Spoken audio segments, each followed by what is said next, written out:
안녕하세요, 정우승 변호사입니다. 오늘은 형사사건 중 성범죄 사건에 대하여 기소유예를 받는 방법과 준비 과정에 관하여 말씀드리고자 합니다.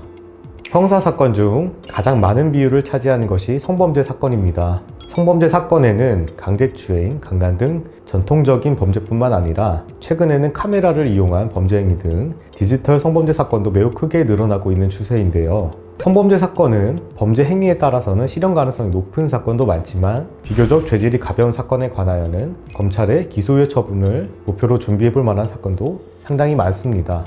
먼저 성범죄 사건에서 기소유예 처분이 왜 중요한지부터 말씀드려야 할 텐데요. 기소유예는 범죄 행위 자체는 인정되지만 여러 정상 참작 요소를 고려하여 형사재판에는 회부하지 않는 검찰의 처분을 말합니다.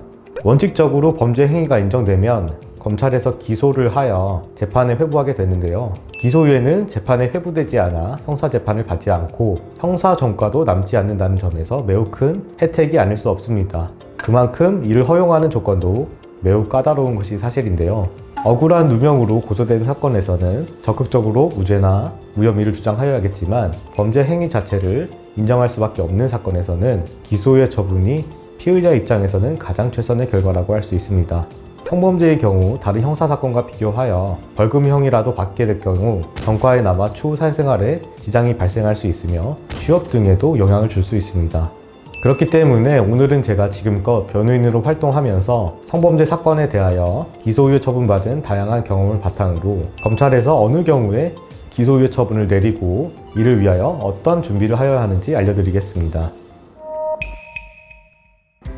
성범죄 사건에서 기소유예를 목표로 준비하기 위해서는 먼저 사건 자체가 기소유예 처분이 가능한 사건인지를 정확히 판단해 보아야 합니다. 사실 이 부분은 일반인들이 쉽게 판단하기 어려운 부분이기도 한데요. 제가 진행한 사건 중에는 강제추행 사건에서 기소유예 처분이 가장 많았으며 피해 정도가 크지 않은 카메라를 이용한 범죄 행위부터 가장 중한 사건이었던 준유사강간 사건에 이르기까지 매우 다양한 케이스의 기소유예 처분이 있었습니다. 저는 기존의 기소유예 처분을 받은 사례를 토대로 사건 내용과 피해 정도를 비교하여 기소유예 처분을 목표로 할 사건을 선별하고 있습니다.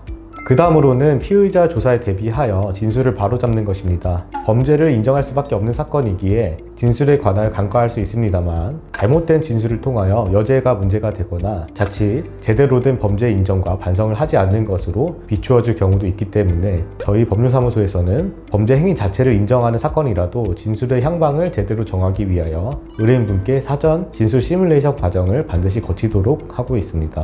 조사 진술 준비 외에도 중요한 것이 각종 양형 자료를 준비하는 것입니다. 앞서 말씀드린 바와 같이 검찰에서 기소유예 처분을 검토할 때는 정상 참작 요소를 고려해서 판단하게 되는데요. 검찰에서 피의자에 대하여 선처를 해줘야 하는지 검토할 수 있도록 선처를 받을 만한 요건이 충족되었음을 보여주는 자료가 바로 양형 자료라고 할 것입니다. 양형 자료를 통해서 피의자의 반성하는 태도, 경제적인 상황, 사회적인 공헌, 가족이나 주변인들과의 유대관계, 사회활동, 가족관계 등을 최대한 상세한 자료를 통해서 제시함으로써 선처를 받아야 함을 주장할 수 있는 것입니다. 그리고 무엇보다도 중요한 것이 수사 단계에서의 피해자와의 합의입니다.